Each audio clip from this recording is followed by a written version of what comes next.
Free vector. चलो, free vector property हमने कल पढ़ी थी, उसमें आपने ये देखा था अगर ये वेक्टर है, इस वेक्टर को आप कहीं पे भी शिफ्ट कर सकते हो। मैंने आपको ये भी बोला था सारे वेक्टर्स फ्री होते हैं जब तक आपको बोला ना जाएगा कि दे आर नॉट फ्री।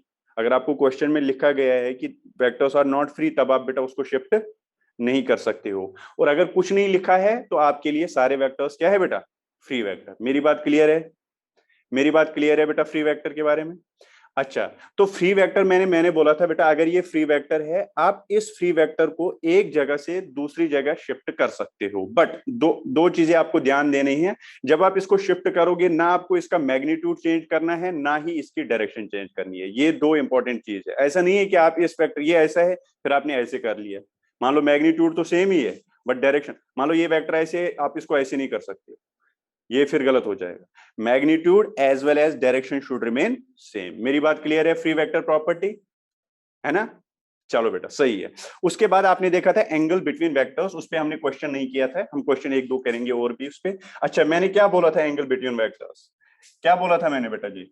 मैंने बोला था एंगल बिटवीन वेक्टर्स होता है एंगल या तो टेल और टेल के बीच में या तो हेड और हेड के बीच में। ये वेरी गुड बेटा। मान लो मेरे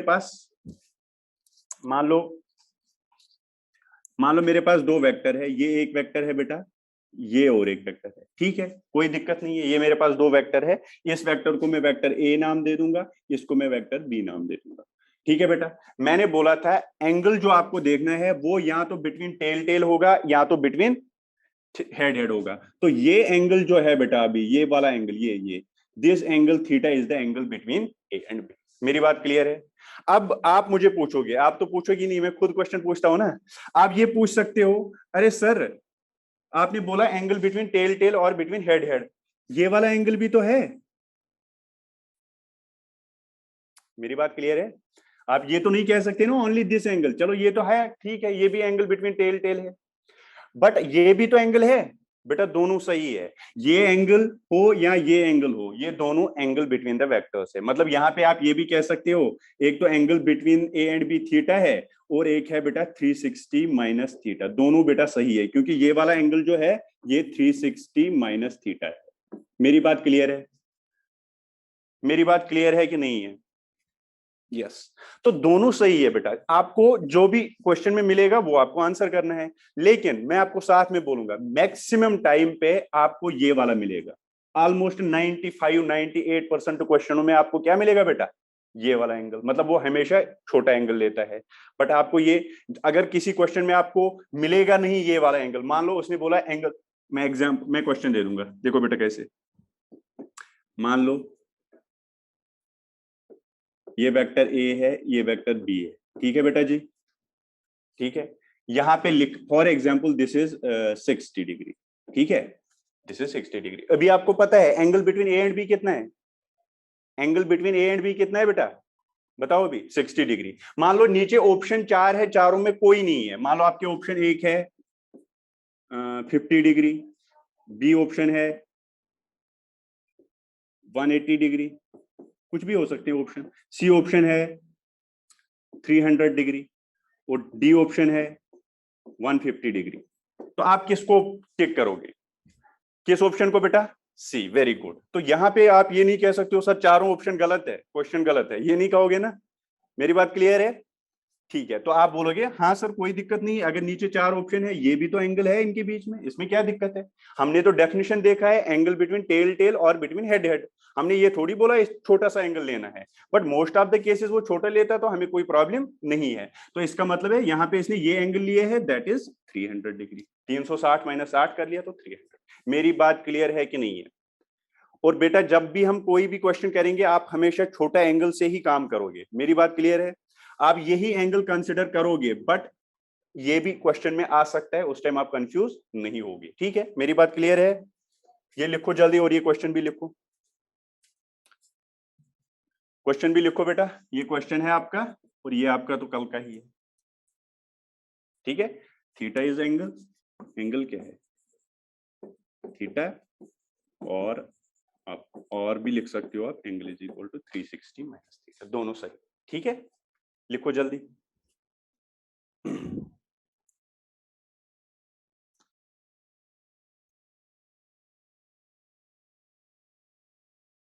हाँ बेटा ये भी कर लूँ, ये क्यों नहीं करेगा, ये कल मैंने थोड़ा जल्दी जल्दी में बताया था उस टाइम ना। सारा नोट करना है बेटा, कुछ भी लिखूं मैं ये लिखो।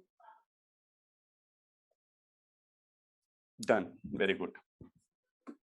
चलो क्वेश्चन और ले लो बेटा, क्वेश्चन एक दो और करेंगे क्योंकि ये एंगल बिटवीन द वेक्टर्स बहुत बार हम यूज करेंगे। ठीक है, ठीक है,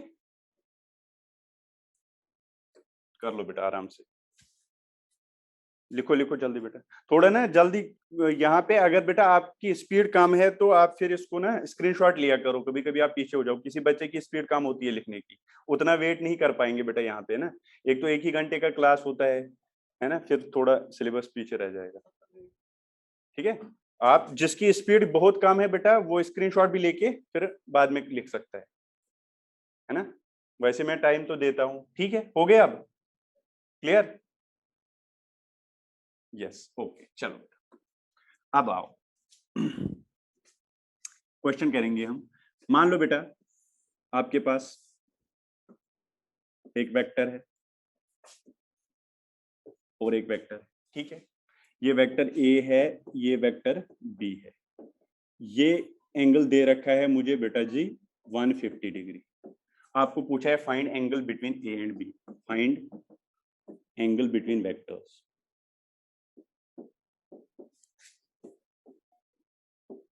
बताओ बेटा angle between A and B कितना आएगा? 30 आंसर आ रहा है किसी बच्चे का, 150 नहीं होगा? 30 बेटा मैंने बोला ना छोटा एंगल बताओ बस, है ना, फिर आप 360 माइनस थीटा भी कर सकते हो। हाँ अब बस छोटे छोटे, जब भी मैं बोलूंगा तो छोटा एंगल मान लोगे आप, बट बड़ा भी हो सकता है, ऐसा कोई जरूरी नहीं है ना। तो angle between vectors, angle between vectors, तो आपने क्या किया होगा बेटा, जब आपने सॉल्यूशन किया होगा तो आप क्या करोगे, एंगल बिटवीन वेक्टर्स निकालना है तो आपको पता है बिटवीन हेड हेड और बिटवीन टेल टेल। तो मैं क्या करूंगा, इस वेक्टर ए को सीधे इधर शिफ्ट करूंगा, कर सकता हूं पैरेलली, जितना इसका मैग्नीट्यूड उतना इसका मैग्नीट्यूड, जितना इसकी जो इसकी डायरेक्शन वही इसकी डायरेक्शन, तो मैं इसको शिफ्ट कर सकता हूं, इसको बोलते हैं फ्री वेक्टर प्रॉपर्टी, कर सकता हूं कोई दिक्कत। 30 कैसे होगा बेटा, वही तो करा रहा हूं। ठीक है, ठीक है, तो ये 150। तो अब बेटा ये वेक्टर और ये वेक्टर अगर आप अब देखोगे, ये वेक्टर और ये वेक्टर जब आप देखोगे, ये आपके पास वेक्टर ए है, ये आपके पास वेक्टर बी है बेटा। ठीक है, अब तो मुझे काम बन जाएगा क्योंकि यही तो इनके बीच का एंगल है, ये तो सही है क्योंकि this is between tail and tail. यहाँ पे बेटा ऐसा थोड़ी ये एंगल थोड़ी था, ये था बिटवीन हेड एंड टेल, देखो ये हेड और ये टेल, ये एंगल तो आपको लेना नहीं है, हेड टेल वाला एंगल नहीं होता है बेटा angle between vectors, tail tail और हेड के बीच में होता है। ठीक है, अब मैंने क्या किया, इसको थोड़ा शिफ्ट करके टेल और टेल मिलाया, अब मेरे पास ये जो ये थीटा है यही है एंगल बिटवीन वेक्टर्स। ठीक है, तो ये थीटा कैसे निकालूंगा बेटा, अगर आप देखोगे ये थीटा आपको निकालना है बेटा, तो पूरा कितना है, ये वाला एंगल कितना है, 180 होता है, अरे होता है ना, तो पूरा एंगल कितना है बेटा, ये 180। तो मुझे अगर थीटा निकालना है एंगल, ये थीटा अगर निकालना है, this is the angle between vectors, तो ये होगा बेटा 180 डिग्री माइनस 150, मतलब 30 डिग्री आपका आंसर। अर्पित बेटा कौन सा डाउट बताना? 360 नहीं ले सकते बेटा, क्यों नहीं ले सकते, 360 माइनस थीटा भी कर सकता है, कोई दिक्कत नहीं है। तो आप ये भी कह सकते हो सर इनके बीच में एंगल ये है, यही तो मैंने बोला अभी, ये भी है इनके बीच में एंगल, ये कितना हुआ, कितना हुआ ये वाला 360 माइनस थीटा, थीटा तो अभी तूने निकाला 30, तो मतलब 330, 330 भी तो सही है, इसमें क्या दिक्कत है, 210 कैसे आएगा, 210 कैसे आएगा बेटा, तूने क्या किया 360 माइनस 150, अरे बेटा वो तो तूने ऐसा किया, देखो गलत कर रहा है ना बेटा तू, देखो तूने बोला ये एंगल है 150, तो ये एंगल कैसे हो गया इनके बीच में एंगल, ये तो टेल, ये तो हेड और टेल के बीच में है ना बेटा एंगल, टेल टेल और हेड के बीच में एंगल देखना है बेटा हमेशा आपको, हेड और टेल के बीच में नहीं। देखो आप तो ये एंगल देख रहे हो, ये तो बेटा टेल, सॉरी हेड और टेल के बीच में है, हेड और टेल के बीच में नहीं देखना। ठीक है, और एक क्वेश्चन लिखो, ये लिखा, ओके ठीक है, और एक क्वेश्चन लिखो, चलो आपको थोड़ा बहुत क्लियरिटी हो रहेगी।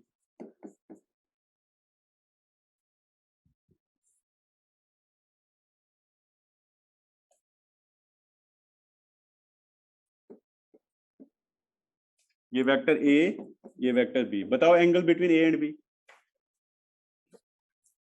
What is angle between A and B?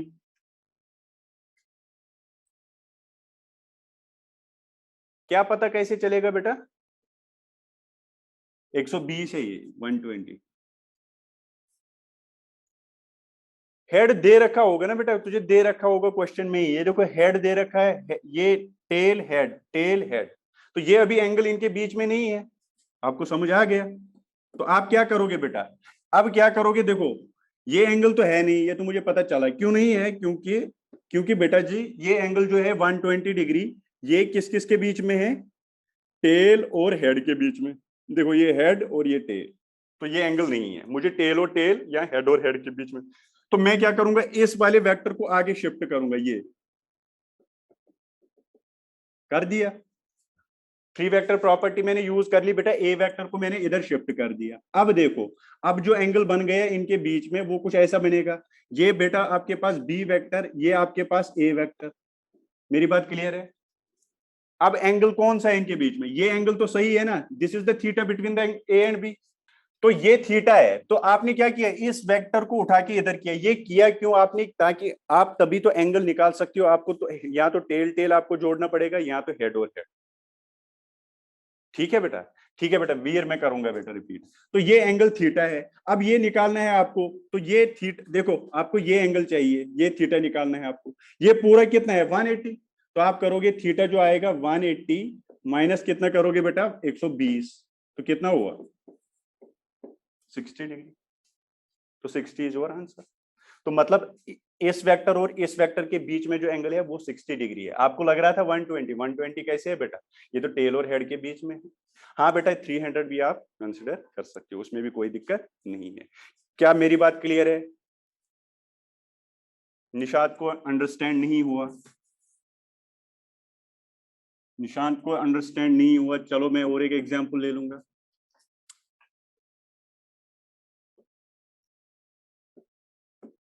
ये वेक्टर ए है, ये वेक्टर बी है। बताओ बेटा कितना एंगल है इनके बीच में? ये 90 डिग्री है। What is the angle between A and B? 90 degree. क्यों? देखो बेटा टेल और टेल के बीच में एंगल है यार। टेल और टेल के बीच में है ना, हेड ये रहा, हेड ये, तो ये सीधे एंगल है इनके बीच में। तो आप लिखोगे theta is 90 degree, no problem, यहाँ पे तो कोई दिक्कत ही नहीं है। Theta is 90 degree. अच्छा मैं और एक एग्जांपल दे दूंगा आपको। मान लो आपके पास एक वेक्टर ऐसे है, एक वेक्टर ऐसे है, इसका हेड और इसका हेड मिल रहा है, ठीक है बेटा। और मान लो ये एंगल है, ये एंगल है 80 डिग्री। ठीक है, तो बताओ कितना है एंगल अभी ए और बी के बीच में बेटा? ए और बी के बीच में एंगल कितना है, जल्दी बताओ?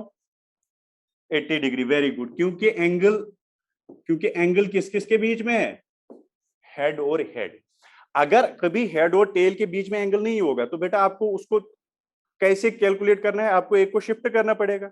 किसी एक को शिफ्ट करो, हेड और हेड या टेल और टेल मिलाओ, वहां पे आपको आंसर मिलेगा। मेरी बात क्लियर है? ठीक है, चल। ब्लर हो रहा है? वेट। हाँ बेटा बताओ डाउट क्या है?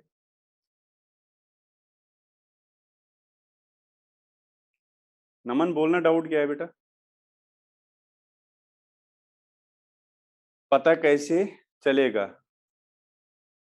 फिगर में? बेटा खुद देखना पड़ेगा तुझे। यहां तूने देखा, तूने क्यों बोला 90? मैंने तो क्वेश्चन दिया, मैंने बोला बता angle between the two vectors, तूने बोला सर 90। क्यों? तुझे तो दे रखा है ये यहाँ पे 90 है, टेल और टेल के बीच में है। यहाँ पे तुझे पता है हेड और हेड के बीच में एंगल 80 है, तो सीधे तूने बोला एंगल इज 80 डिग्री। ठीक है, अब सुनो।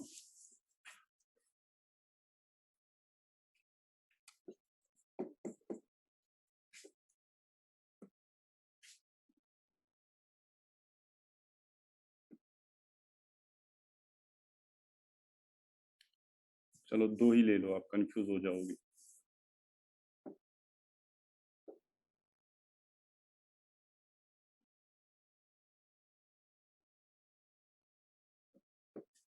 ये वेक्टर ए है, ये वेक्टर बी है। बताओ angle between A and B. 150। बहुत सारे बच्चों को तो समझ आ गया, कुछ बच्चों को समझ नहीं आ रहा है। देखो बेटा 30 क्यों बोल रहा है तू बेटा? 30 कैसे? ये तो टेल है। ये देखो, ये इसका क्या है, हेड और इसका टेल। हेड टेल के बीच में कभी एंगल नहीं देखना है बेटा। टेल टेल और हेड हेड, फिर से मैं कह रहा हूं। अब देखो मैं इसको क्या कर सकता हूं, मैं इसको, इस वेक्टर को आगे शिफ्ट करूंगा। देखो ये वेक्टर ए को मैंने इधर शिफ्ट कर लिया। देखो मैग्नीट्यूड भी उतना, डायरेक्शन तो कर सकता हूं, इसमें क्या दिक्कत है? अब देखो ये टेल, ए वेक्टर का टेल और बी वेक्टर का टेल मिल गया, तो इसका मतलब है this is the angle between A and B. This is the angle between A and B. कितना होएगा? देखो अगर आप ये देखोगे पूरा कितना, 180, 180 माइनस 30 कितना हुआ? तो 150। तो 150 इनके बीच में एंगल होगा बेटा, सीधी सी बात है। ठीक है, चलो इतना ही, ज्यादा नहीं। शिफ्ट क्यों करा बेटा? शिफ्ट करने के बगैर तो कोई चार कैसे करेगा फिर? तो अगर शिफ्ट नहीं करेगा तो फिर कैसे करेगा तो एंगल? तुझे तो एंगल के लिए बेटा टेल और टेल मिलाना है, हेड और हेड मिलाना है, तभी तो क्वेश्चन कर पाएगा।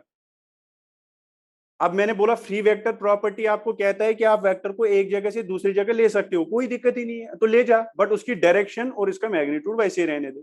तो तूने भी शिफ्ट क्या किया, ए वेक्टर को सीधे आगे कर दिया, और डायरेक्शन तो वही रख ली ना बेटा, और इसका मैग्नीट्यूड भी वही रखा, तो कर सकता है, इसमें क्या दिक्कत है? अब किया क्यों ये? ताकि मेरे को टेल और टेल के बीच में वेक्टर मिलेगा, एंगल मिलेगा। मेरी बात क्लियर है?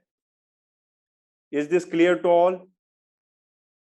ओके बेटा, चलो इतने धीरे धीरे, फिर अगर कभी कोई दिक्कत है धीरे धीरे ये समझ भी आ जाएगा आपको, है ना?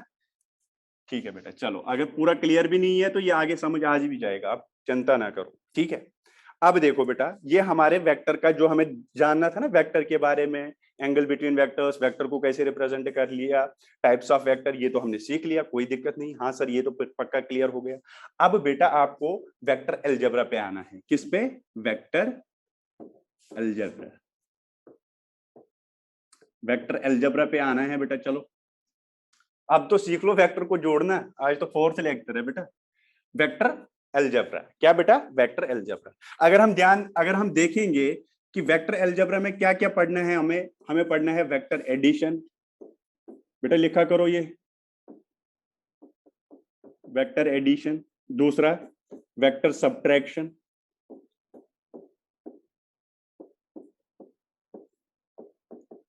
तीसरा वेक्टर मल्टीप्लिकेशन।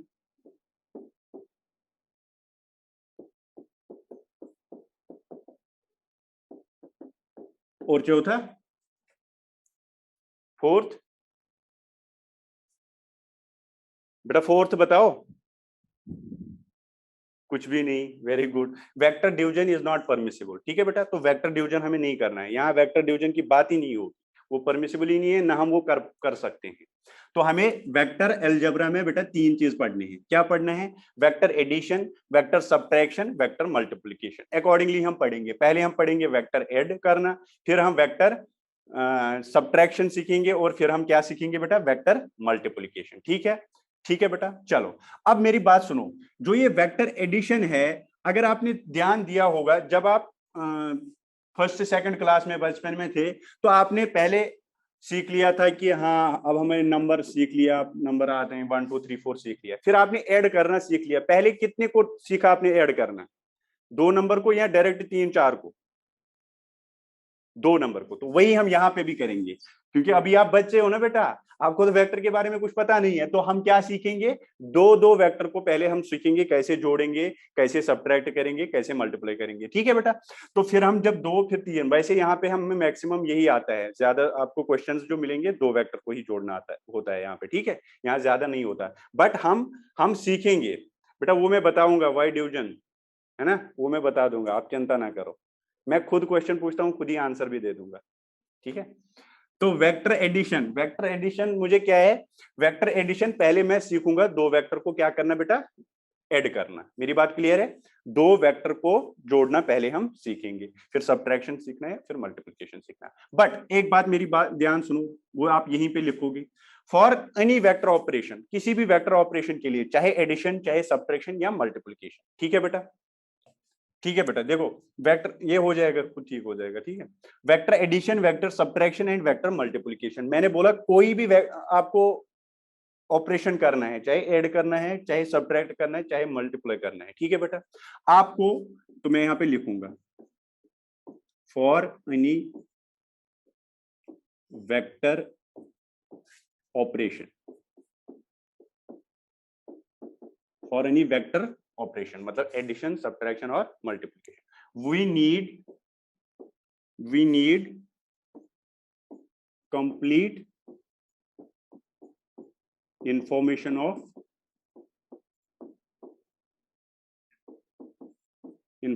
Of vectors. हमें वेक्टरों की कंप्लीट इंफॉर्मेशन चाहिए। इसका क्या मतलब हुआ sir? For any vector operation, कोई भी वेक्टर ऑपरेशन अगर आपको करना है, मतलब ऐड करना है, सब्ट्रैक्ट करना है या मल्टीप्लाई करना है, आपको we need complete information of vectors, हमें वेक्टरों की कंप्लीट इंफॉर्मेशन चाहिए। इसका मतलब क्या हुआ? हमें चाहिए एक मैग्नीट्यूड ऑफ बोथ वेक्टर्स या मैग्नीट्यूड ऑफ वेक्टर्स। एक तो हमें मैग्नीट्यूड चाहिए and angle between vectors, and angle between vectors. क्या क्या चाहिए बेटा मेरे को? एक तो मुझे मैग्नीट्यूड चाहिए वेक्टरों का और उनके बीच में एंगल चाहिए, तभी मैं कोई भी ऑपरेशन कर सकता हूं। ऐसा नहीं है कि आपको पता नहीं होगा कि एक वेक्टर और दूसरे वेक्टर का मैग्नीट्यूड क्या है, आपको मैं कहूंगा ये इनको जोड़ो, आप नहीं जोड़ सकते हो बेटा, यहाँ आप सब्ट्रैक्ट नहीं कर सकते हो। तो अगर आपको कोई भी ऑपरेशन करना है, आपको दोनों वेक्टर चाहिए और उनके बीच में एंगल कितना है वो भी आपको पता होना चाहिए। मेरी बात क्लियर है? सेकंड लाइन बोल दो sir, second line. For any vector operation we need complete information of vectors. ठीक है बेटा, हमें कंप्लीट इंफॉर्मेशन चाहिए किसकी? वेक्टर्स की। तो उनमें क्या क्या, कौन कौन सी इंफॉर्मेशन? एक तो magnitude of vectors and angle between vectors. हमें मैग्नीट्यूड ऑफ वेक्टर्स भी चाहिए और एंगल बिटवीन द वेक्टर्स। ये इतना ब्लर हो रहा है कि आपको ये नहीं दिख रहा है? ये दिख रहा है ना जो लिखा हुआ है बोर्ड? क्लियर है? चलो बेटा तो बढ़िया है।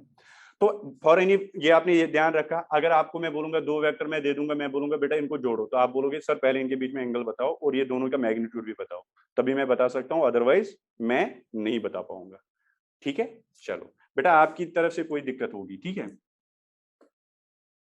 ठीक। अब हम आ गए बेटा वेक्टर एडिशन पे। वेक्टर एडिशन, ठीक है बेटा जी, ठीक है बेटा जी। अब वेक्टर एडिशन हम सीखेंगे, फाइनली हम पहुंच गए। चलो, वेक्टर एडिशन में बेटा हम पहला एक लॉ है इसका वेक्टर को जोड़ने का, उसको बोलते हैं, यार तुम लोग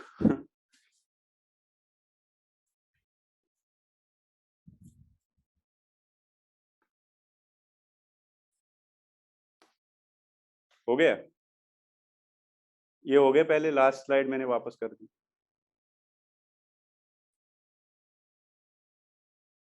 बेटा ये मैंने अभी बोला, मैं बता दूंगा इस क्वेश्चन का आंसर आपको, ठीक है? अभी नहीं, आप खुद सोचो इसका आंसर, फिर मैं कल बता दूंगा।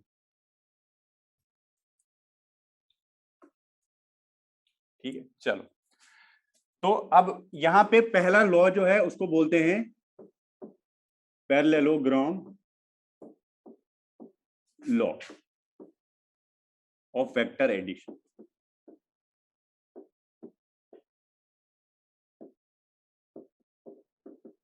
सबसे पहले हम क्या करेंगे बेटा? Parallelogram law of vector addition को पढ़ेंगे। है ये लॉ एक, मतलब ये कुछ बताता है कि कैसे जोड़ते हैं हम किसको?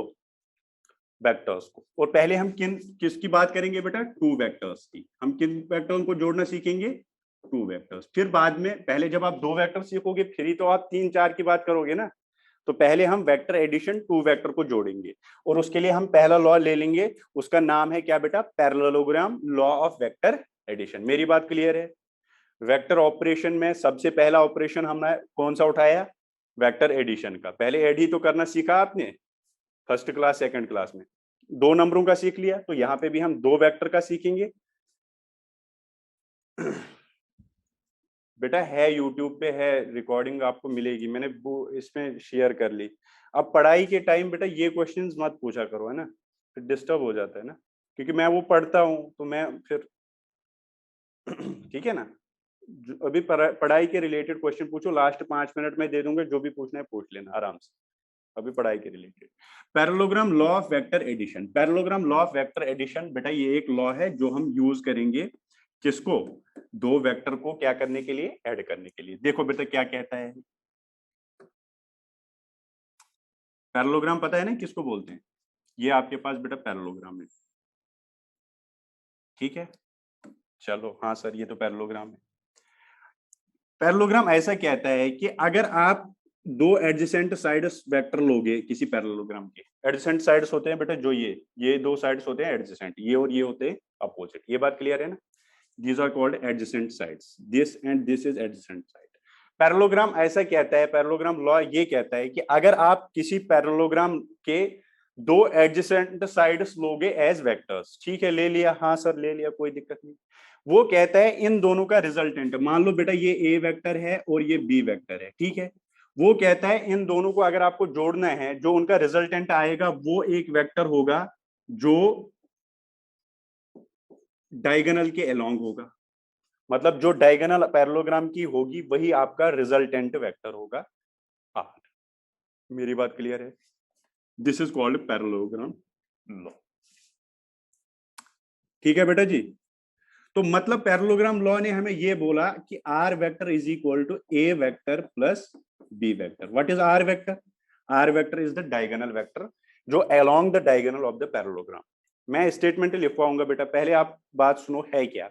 What is parallelogram law of vector addition, parallelogram law of vector addition हमें ये कहता है कि अगर आप दो वेक्टर रिप्रेजेंट करोगे by two sides, by two adjacent sides of a parallelogram, then उनका जो रिजल्टेंट होगा बेटा जी, वो रिजल्टेंट होगा अलोंग द डायगोनल, और वो डायगोनल जो पास होती है उन दो वेक्टरों के बीच में, क्योंकि पैरेललोग्राम की एक और डायगोनल ये भी है, बट वो डायगोनल नहीं, वो डायगोनल जो बेटा उसके अलोंग निकलेगी, ठीक है, ठीक है बेटा, ठीक है।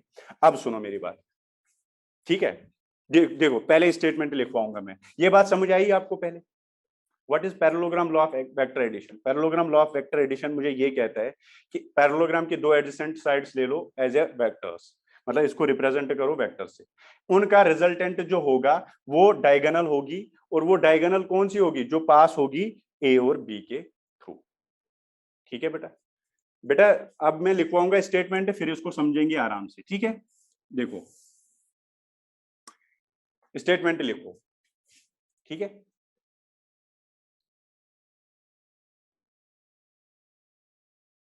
हम दूसरे वाले साइड्स के क्या ले सकते हैं, डायगोनल बेटा,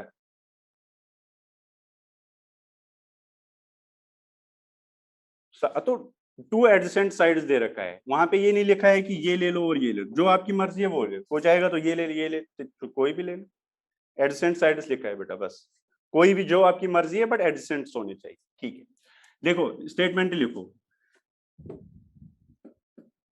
पैरेललोग्राम लॉ का statement, if two vectors, if two adjacent sides,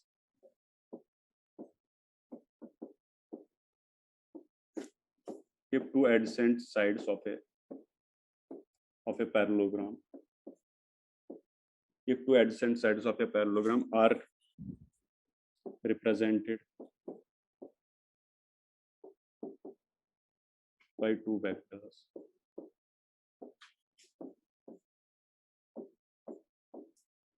if two adjacent sides of a parallelogram are represented by two vectors, ठीक है बेटा जी, ठीक है। तो आप, मैं डिक्टेट भी कर रहा हूं, अगर आप ब्लर हो रहा है तो आप वैसे भी लिख सकते हो, मैंने लिखा बेटा if two adjacent sides of a parallelogram are represented by two vectors, ठीक है, then the resultant, then the resultant of these vectors, resultant of, then the resultant of these vectors is given by diagonal vector of parallelogram passing these sides,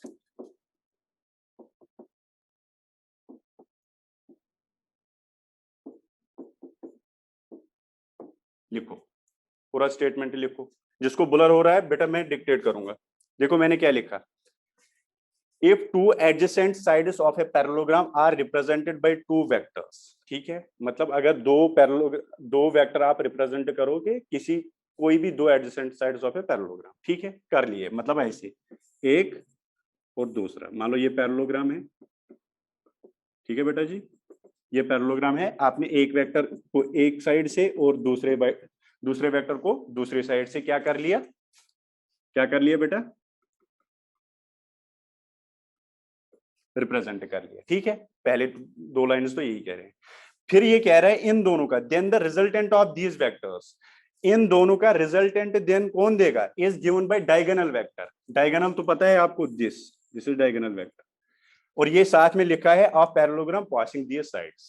मेरी बात clear है, यही तो बेटा diagonal है ना। डायगोनल किसको कहते हैं, जो इस पॉइंट से निकलेगी, और इसको ये ध्यान देना है पासिंग दीज साइड्स, मतलब इसी के पास में होना, ये भी तो डायगोनल है, बट ये वाली डायगोनल नहीं लेनी है। मेरी बात क्लियर है,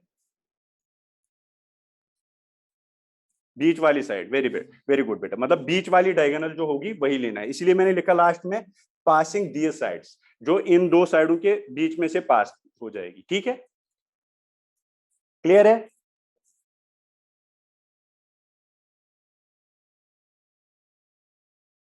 यस, उत्सव को क्लियर नहीं है सर, डायगोनल कितनी लेंगे बेटा, ये डायगोनल पैरेललोग्राम पे डिपेंड करेगा, आप उतना क्यों सोचते हो, भी बस स्टेटमेंट पे जाओ, वो हम रिजल्टेंट अभी प्रूफ करेंगे कि कितना आएगा कैसे आएगा, ठीक है ना, क्लियर है। चलो बेटा, ये तो स्टेटमेंट हो गया, ये तो कोई दिक्कत नहीं है। अब हम देखो बेसिकली हमें क्या निकालना है, मैंने आपको क्या बोला, देखो सुनो, स्टेटमेंट आपने लिखा, मैंने आपको बोला, चलो यहीं से उठाएंगे पैरेललोग्राम,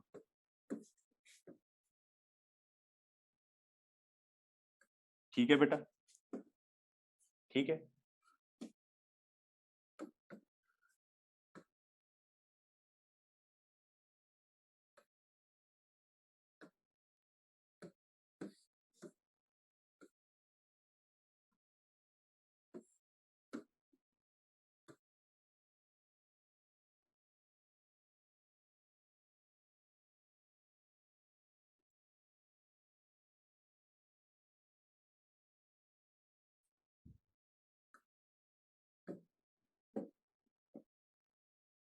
क्या हो रहा है इसमें, अच्छा छोड़ो,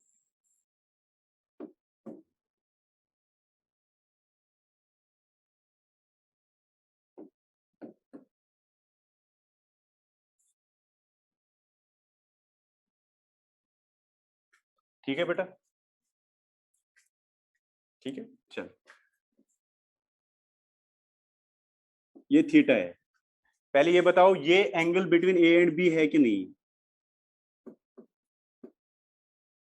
ये theta angle between A and B की नहीं है, टेल एंड टेल के बीच में है, कोई दिक्कत नहीं, yes very good, very good बेटा, सही है। अच्छा बेटा मान लो इस ए वेक्टर का अगर मैं ए ले लूंगा तो ये क्या बन जाएगा इसका ए, व्हाट इज ए वेक्टर को अगर मैं ओनली ए लिखूंगा तो मैग्नीट्यूड, वेरी गुड, तो ए वेक्टर का मैग्नीट्यूड ए, बी वेक्टर का मैग्नीट्यूड बी, और ये रिजल्टेंट वेक्टर है, इसका रिजल्टेंट मतलब इसका मैग्नीट्यूड आर, ठीक है बेटा। एक्चुअली हमें क्या निकालना है बेटा, अब हमें निकालना है ये रिजल्टेंट, ये आर मतलब मैग्नीट्यूड कितना है ये हमें फाइंड करना है, एक बात, और मुझे निकालना है बेटा उस रिजल्टेंट की डायरेक्शन। डायरेक्शन हम ऐसे डिनोट करते हैं, मतलब डायरेक्शन होता है बेटा, ये रिजल्टेंट है ना, ये कितना इस ए या बी से एंगल बनाता है, दैट इज कॉल्ड डायरेक्शन। आपको मेरी बात क्लियर है, हाँ बेटा, this is alpha, what is alpha, alpha is the direction of resultant with respect to A, what is alpha, alpha is the direction of resultant vector with respect to A. मैंने आपको पहले lecture में बोला था, जब हम direction लेते हैं हम हमेशा किसी के रेफरेंस में लेते हैं, जैसे मैं कहाँ पे हूं, मैं आपको बोलूंगा मैं बस स्टैंड से इधर हूं, मैं ये हूं, मैं वो, किसी का हम रेफरेंस लेते हैं ना डायरेक्शन के लिए। ये जरूरी नहीं है बेटा हमेशा हम नॉर्थ साउथ ईस्ट वेस्ट से ही लेंगे, किसी से भी डायरेक्शन ले सकते हैं। मैं भी आपको बोलूंगा मैं बोर्ड से 2 मीटर दूर हूं, मतलब इस बोर्ड से मैं 2 मीटर दूर हूं, तो मैंने बोर्ड को रेफरेंस मान लिया।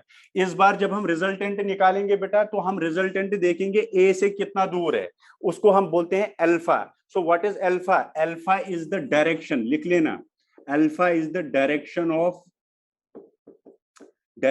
रिजल्टेंट विद रेस्पेक्ट ए।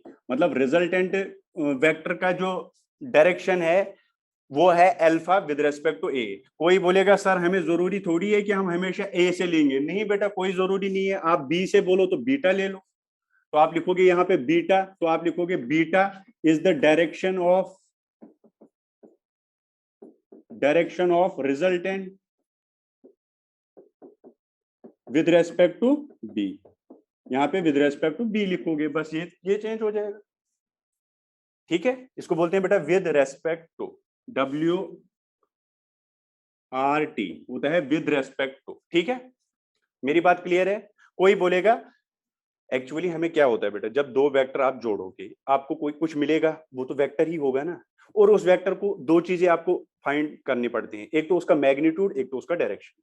तो जब आपने ए वेक्टर और बी वेक्टर को जोड़ोगे आपके पास एक वेक्टर मिलेगा। उस वेक्टर का आप तो एक तो आपको मैग्नीट्यूड पता होना चाहिए, वो तो हमें निकालना है, आर अभी हमने निकाला नहीं, वो तो हमें निकालना है। और बेटा दूसरा हमें उसकी डायरेक्शन भी पता होनी चाहिए, वो डायरेक्शन अल्फा कहलाती है। हम कोई चाहेगा तो बी से, क्वेश्चन में आ सकता है वो बोलेगा बी से कितना दूर है, बट जनरली जो हम निकालते हैं सारी बुक्स में निकाला होता है वो अल्फा निकालते हैं, वो निकालते हैं फ्रॉम ए। ठीक है, मेरी बात सही है बेटा? सबको समझ आ रहा है कि नहीं आ रहा है? Yes sir.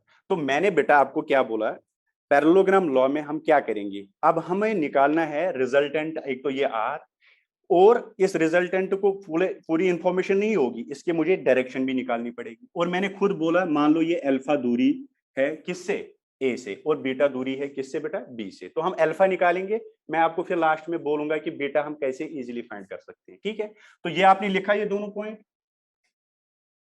लिख लिए बेटा? हाँ बेटा बताओ। पहले करोगे एक्सक्यूज मी सर, फिर आप पूछोगे, डायरेक्ट पूछ सकते हो आप। चलो अब देखो मेरी बात सुनो, अब क्या करना है हमें, अब हमें रिजल्टेंट का मैग्नीट्यूड निकालना है। अब हम फाइंड करेंगे आर। एक्चुअली हमें फाइंड क्या करना है बेटा, हमें फाइंड करना है आर एंड अल्फा। मेरी बात क्लियर है सबको? हमें फाइंड करना है रिजल्टेंट, उल्टा उल्टा नहीं लेना है बेटा, ऐसे ही लेना है, उल्टा नहीं। एक बात बताओ, चलो वो मैं बाद में आपको समझाऊंगा। ठीक है फाइन, चलो हम निकालेंगे। अब देखो, अब बात सुनो, इसके लिए हम थोड़ा कंस्ट्रक्शन करेंगे। कंस्ट्रक्शन क्या करेंगे, मैं यहां से एक परपेंडिकुलर गिराऊंगा नीचे। क्या कर लिया मैंने बेटा, यहां से एक परपेंडिकुलर गिराया नीचे, कोई दिक्कत इसमें? मैंने एक कंस्ट्रक्शन किया बेटा, इस पॉइंट से नीचे सीधे मैंने एक परपेंडिकुलर गिराया ये। ठीक है, कोई दिक्कत नहीं सर, गिराओ, कोई प्रॉब्लम नहीं। ठीक है, ओके। अब देखो मेरी बात सुनो, इसका मैग्नीट्यूड ए, इसका मैग्नीट्यूड। अच्छा, पैरेललोग्राम क्या होता है, जिसके क्या होते हैं, इक्वल अपोजिट साइड्स इक्वल और पैरेलल होते हैं। तो मतलब अगर ये बी वेक्टर है तो ये भी बी वेक्टर आप मान सकते हैं, मतलब इसका मैग्नीट्यूड भी कितना होगा, बी ही होगा ना बेटा। अरे बी ही होगा, पैरेललोग्राम तो यही होता है, इसके ये साइड के बराबर, ये साइड के बराबर। ठीक है, ओके। और ये भी ए के बराबर होगा, वैसे मुझे ये काम नहीं आएगा। अच्छा एक बात बताओ बेटा, अगर ये थीटा है तो ये कितना होगा, ये भी थीटा होगा कि नहीं होगा, आप बताओगे मुझे? ये थीटा होगा, क्यों थीटा होगा, कोई बताएगा? आपने 10th क्लास में पढ़ा होगा, कॉरस्पॉन्डिंग एंगल्स, ऑल्टरनेट नहीं, कॉरस्पॉन्डिंग एंगल्स। वेरी गुड बेटा, ये भी थीटा होगा। आपने देखा होगा, अगर आपके पास दो पैरेलल लाइंस है, आप फिर ट्रांसवर्सल गिराते हो, ये एंगल और ये एंगल कहलाते हैं कॉरस्पॉन्डिंग एंगल्स, और ये बराबर होते हैं कॉरस्पॉन्डिंग एंगल्स। बेटा सही है, ये एंगल के बराबर होगा, इसको थीटा हमने नाम दिया। ठीक है, चलो कोई दिक्कत नहीं है, हाँ सही है सर, कोई दिक्कत नहीं। अब हमें निकालना क्या है, हमें आर निकालना है एंड अल्फा निकालना है, यही है ना? ठीक है बेटा सुनो, अब मैं क्या करूंगा, पहले मैं जाऊंगा, मैं फिर इनको नाम दे दूंगा, पहले कुछ इसको नाम दे दो, ओ एक्स वाई जेड। ओ एक्स वाई जेड मैंने नाम दे दिया इसको, ठीक है, कोई दिक्कत नहीं, आप जैसे नाम दे दो कोई दिक्कत नहीं। अब मैं इस ट्रायंगल में जाऊंगा, इन ट्रायंगल, बेटा किस ट्रायंगल में जाओगे, सुनो बात, एक्स वाई जेड, गए आप इस ट्रायंगल में, एक्स वाई जेड ट्रायंगल देख लिया आपने सबने, एक्स वाई जेड ट्रायंगल देख लिया बेटा आपने, देख लिया, चलो बेटा कोई दिक्कत नहीं। मुझे आप एक बात बताओ, कॉस थीटा किसके बराबर होगा, cos theta base by hypotenuse, यही होता है, बेसिक मैथ्स में भी अभी पढ़ा होगा, 10th क्लास में भी पढ़ा होगा, कॉस थीटा होता है बेस बाई हाइपोटेन्यूज। बेटा इसमें बेस क्या है, ये वाली बेस है, तो आप लिख सकते हो X Y divide by hypotenuse क्या है बेटा, एक्स जेड, एक्स जेड, अरे क्लियर है, base by hypotenuse cos theta मैंने लिखा X Y divide by X Z, कोई दिक्कत नहीं। अच्छा बेटा जी, कॉस थीटा, अब ये बताओ एक्स वाई किसके बराबर है, एक्स वाई पता नहीं, ये तो हमें सर पता नहीं, चलो एक्स वाई ही इसको नाम दे दो, और वाई एक्स जेड किसके बराबर है, एक्स जेड किसके बराबर है बेटा, बी, क्योंकि इसका मैग्नीट्यूड और इसका मैग्नीट्यूड सेम होगा, ये वेक्टर बी है, इसका मैग्नीट्यूड बी है, ठीक है, ओके।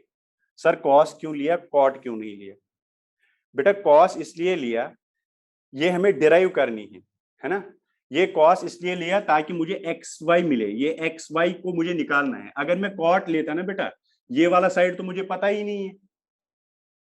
कोई बच्चा पूछ रहा है सर आपने कॉस ही क्यों लिया, देखो बेटा जी, आपके पास ये ट्रायंगल है, ये आपके पास थीटा है, ये आपके पास बी है, और ये साइड आपको नहीं पता, मेरी बात क्लियर है, तो आप अगर कॉट लेते, कॉट क्या होता है, परपेंडिकुलर बाय बेस, कॉट तो सॉरी बेस बाय परपेंडिकुलर होता है कॉट, तो कॉट से तो कुछ रिजल्ट ही नहीं आता, ये भी पता नहीं ये भी पता नहीं, तो मैं क्यों ले लूंगा, तो मैं कॉस थीटा ले लूंगा, कॉस थीटा से मुझे एक चीज तो पता है एटलीस्ट, तो यहां से मुझे एक्स वाई का वैल्यू जो आ गया बेटा, एक्स वाई मतलब ये वाली डिस्टेंस, ये एक्स वाई, ये आ गया बी कॉस थीटा, मेरी बात क्लियर है, is this clear to all, बेटा ये वाली डिस्टेंस जो है ये आपको किसके बराबर आया, बताना जरा, B cos theta, B cos theta, clear है, आया बी कॉस थीटा,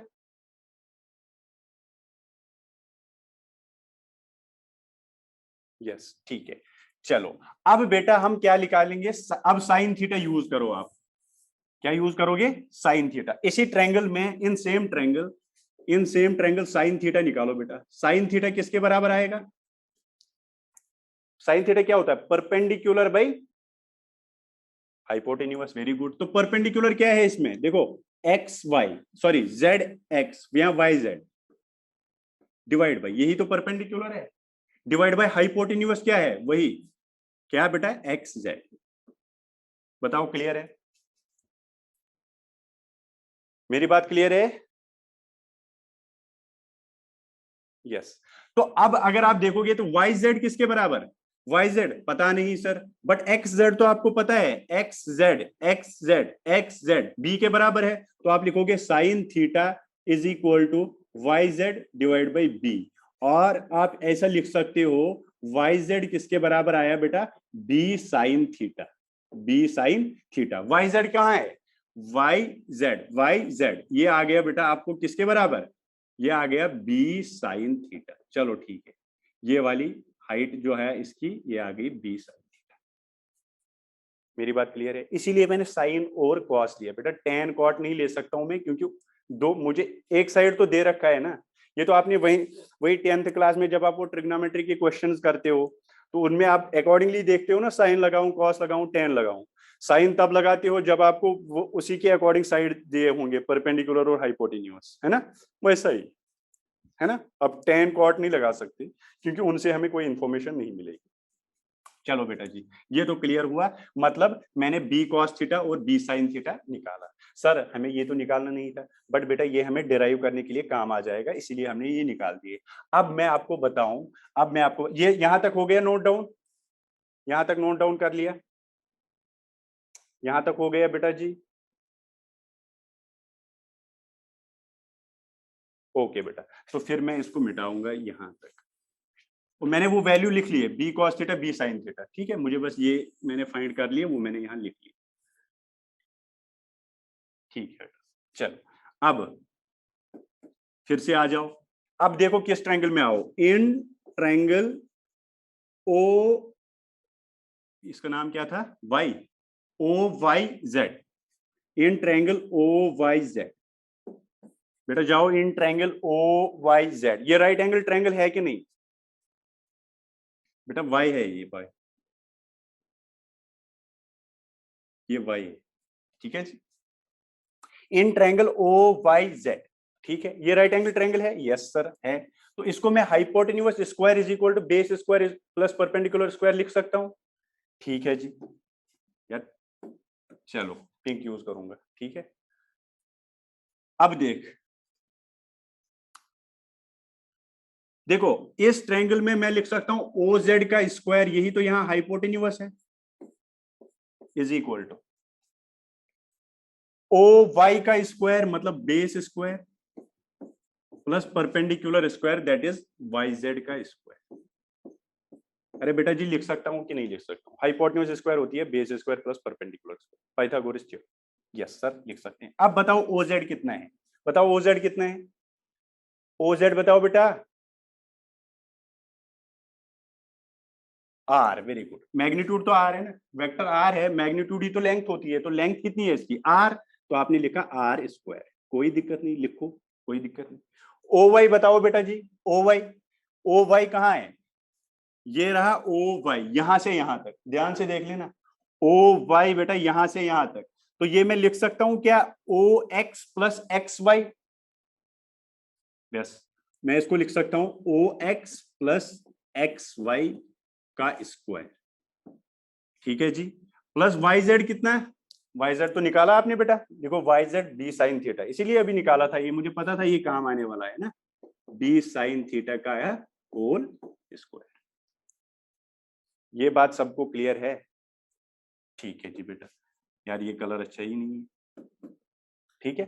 अब देखो ओ एक्स किसके बराबर बेटा, ओ एक्स किसके बराबर, ए के बराबर, ओ एक्स ओनली बोल रहा हूं बेटा, ए के बराबर, क्योंकि इसका मैग्नीट्यूड तो यही है, और ये वाला आपने निकाला बी कॉस थीटा, ये वाला आपने निकाला कितना बेटा, बी कॉस थीटा, तो आप O X plus X Y की जगह क्या लिख सकते हो, R square is equal to O X की जगह बेटा ए प्लस एक्स वाई की जगह बेटा बी कॉस थीटा का whole square plus B sine theta का होल स्क्वायर। चलो कोई दिक्कत नहीं है, कोई प्रॉब्लम नहीं है सर, समझ आ गया, अभी तक कोई प्रॉब्लम नहीं है, ठीक है बेटा जी, समझ आ गया तो ठीक है। अब ये इसको थोड़ा सॉल्व करेंगे, अब मुझे कुछ काम नहीं है, इसको सॉल्व करेंगे, R square is equal to, बेटा एक बात बताओ, ए प्लस बी का होल स्क्वायर पता है किसके बराबर होता है, ए प्लस बी का होल स्क्वायर पता है, A square plus B square plus 2ab, है ना।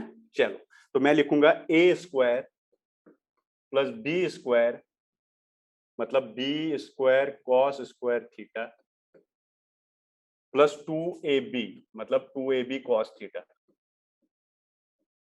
ठीक है जी बेटा, ये मैंने पूरी ए प्लस बी का होल स्क्वायर खोल दिया यहाँ पे, ठीक है, और प्लस इसके साथ में भी है B square sine square theta,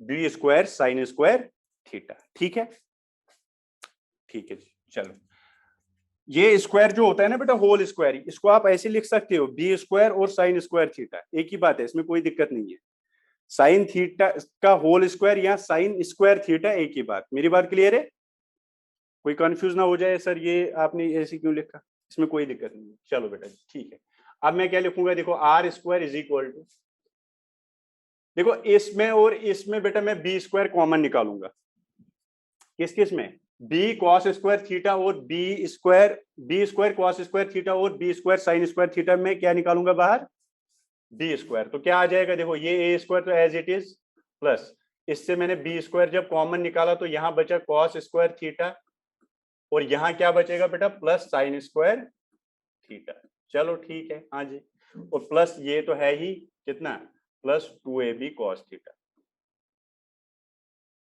ठीक है, प्लस 2ab कॉस थीटा, ठीक है। चलो तो ये कितना हुआ, अच्छा sign square theta plus cos square theta किसके बराबर, 1, वेरी गुड, तो आप लिख सकते हैं R square is equal to A square plus B square plus 2ab cos theta. R square is equal to A square plus B square plus 2ab cos theta. आ गया magnitude, यही है बेटा मैग्नीट्यूड। दैट मीन्स आपका resultant का magnitude जो है that is equal to A square under root of A square plus B square plus 2ab cos of theta. ठीक है, यस, पक्का समझ आ गया? पक्का ना? फिर से मैं थोड़ा जल्दी जल्दी में बता दूंगा कि क्या किया हमने। ठीक है बेटा, जल्दी, फिर हम tan अल्फा निकालेंगे। अच्छा, ओहो, आज कह रहे हैं नो सर नो रिपीट, क्या बात है। चलो बेटा, जिसको थोड़ा कंफ्यूजन है वो क्लियर हो जाएगा, जल्दी 1 मिनट में निपटा देंगे। देखो, मैंने आपको बोला बेटा हमें क्या करना है, ये पैरेललोग्राम लॉ है, ये कहता है कि अगर दो एडजेसेंट साइड्स रिप्रेजेंट करोगे किसी वेक्टर से तो आपको उनका जो डायगोनल वेक्टर होगा वो उसका रिजल्टेंट होगा। अब हमें इस रिजल्टेंट वेक्टर का मैग्नीट्यूड निकालना है दैट इज आर, और मुझे इस रिजल्टेंट वेक्टर का डायरेक्शन निकालनी है दैट इज अल्फा। ये मेरा काम होगा पैरेललोग्राम लॉ में। तो मैंने क्या किया, पहले ये इस वाले ट्रायंगल को ले लिया, ये मैंने कंस्ट्रक्शन खुद कर लिया, मैंने यहाँ से एक परपेंडिकुलर गिराया है। प्रूव करने के लिए कुछ कंस्ट्रक्शन करनी पड़ती है, आपने देखा होगा मैथ्स में।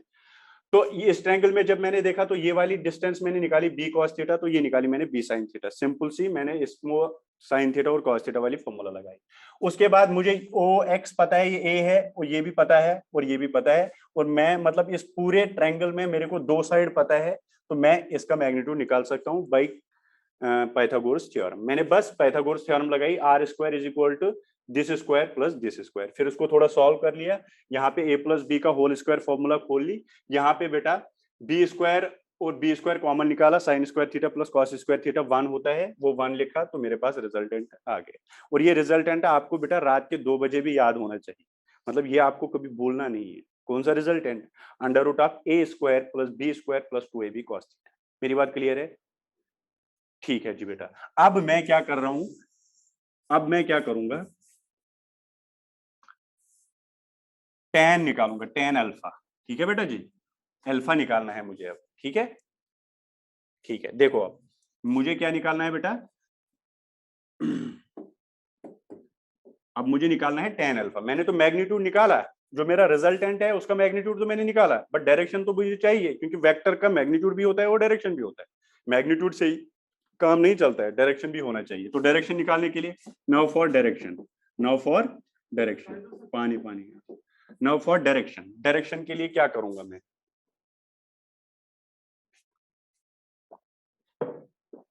देखो बेटा डायरेक्शन मुझे ये अल्फा निकालना है एक्चुअल में। तो अल्फा निकालने के लिए मैं क्या करूंगा, सुनो, मैं यूज करूंगा tan अल्फा। tan अल्फा किसके बराबर होता है? Perpendicular by base. बेटा तुझे परपेंडिकुलर भी पता है, तुझे बेस भी पता है, मतलब इन, पहले ये लिख लें, इन ट्रायंगल, उसी ट्रायंगल में, बड़े वाले ट्रायंगल में O Y Z, O Y Z, O Y Z ही ट्रायंगल में गया मैं, और tan अल्फा का वैल्यू निकाला। ठीक है बेटा जी, तो tan alpha perpendicular by base, perpendicular by base, perpendicular by base, perpendicular तो नहीं निकाला, कितना, b sin theta divide by base कितनी बेटा, टोटल यहां से यहां तक ये कितना है, a plus B cos theta, है ना, a plus B cos theta. तो आप लिखोगे a plus B cos theta, बस आ गया, ये आपकी direction, a plus B cos theta, very good. तो फिर अगर आपको अल्फा पूछेगा तो आप लिखोगे tan इनवर्स दिस, मतलब वो तो कोई दिक्कत नहीं है। जैसे मान लो आपको इसका वैल्यू आएगा अभी 1/2, या इसका वैल्यू आएगा 1, ये इतना पता है ना। मान लो ये आपने सॉल्व कर लिया, ये 1 आया, तो आपका वैल्यू आ जाएगा, देखो कैसे, tan अल्फा, मैं एग्जांपल ले रहा हूँ, tan अल्फा आपके पास 1 आ जाएगा, किसके बराबर आएगा बेटा, 1। तो कब होता है 1 वैल्यू tan का, 45 पे, तो आप बोलोगे alpha is equal to 45 degree. ये बेटा आपने बेसिक मैथ्स में कर लिया, यहां तक बेसिक मैथ्स में आपने यहां तक कर लिया, ये नहीं कर लिया अभी? अच्छा ठीक है, हो जाएगा ना, ठीक है। तो आपने क्या कहा, क्या किया फिर, जो बेटा आपका पैरेललोग्राम लॉ है, सिंपली पैरेललोग्राम होता है उसके दो एडजेसेंट साइड्स वेक्टर होते हैं और जो उनके बीच में डायगोनल निकलती है वो उसका रिजल्टेंट देता है, ठीक है। और जो वो रिजल्टेंट देता है उस रिजल्टेंट का हमें मैग्नीट्यूड निकालना है और डायरेक्शन निकालनी है। और जब हमने मैग्नीट्यूड निकाला तो मैग्नीट्यूड आपने निकाला under root of A square plus B square plus 2ab cos theta. ये आपको रात के 2 बजे भी बेटा याद होनी चाहिए। मेरी बात क्लियर है? ये आप कभी बोलना नहीं है, जो मैं बोलूंगा ना रात के 2 बजे याद होनी चाहिए तो मतलब वो आपको डेफिनेटली याद होनी चाहिए, ठीक है। हाँ, रात के 2 बजे मतलब हर टाइम याद होनी चाहिए, है ना, ठीक है। और बेटा उसके बाद tan अल्फा, उसके बाद tan अल्फा, ये किसके बराबर, b sin theta divide by a plus B cos theta. ये भी आपको बेटा ऐसे की ऐसे याद होनी चाहिए, ठीक है बेटा। उस टाइम मैं नहीं पूछूंगा, मतलब आपको याद होना चाहिए, है ना, पूछूंगा थोड़ी उस टाइम tan अल्फा ये।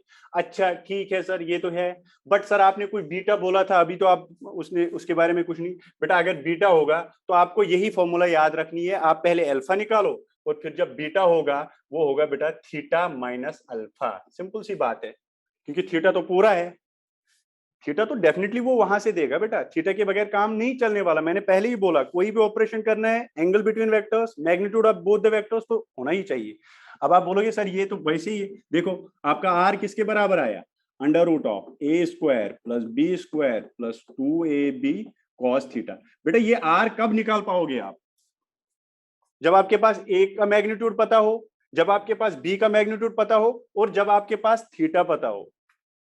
मेरी बात क्लियर है कि नहीं है? मैंने तो पहले ही एक पॉइंट लिखाया था, अब आपको प्रूफ भी हुआ। हाँ सर, तब अगर हमारे पास ए भी पता हो, बी भी पता हो और मतलब थीटा भी पता हो, तब बेटा हम ऐड कर सकते हैं दो वेक्टरों को। और tan अल्फा में भी देखो आप, बी भी पता होना चाहिए, ए भी पता होना चाहिए और बेटा थीटा भी पता होना चाहिए। मेरी बात क्लियर है?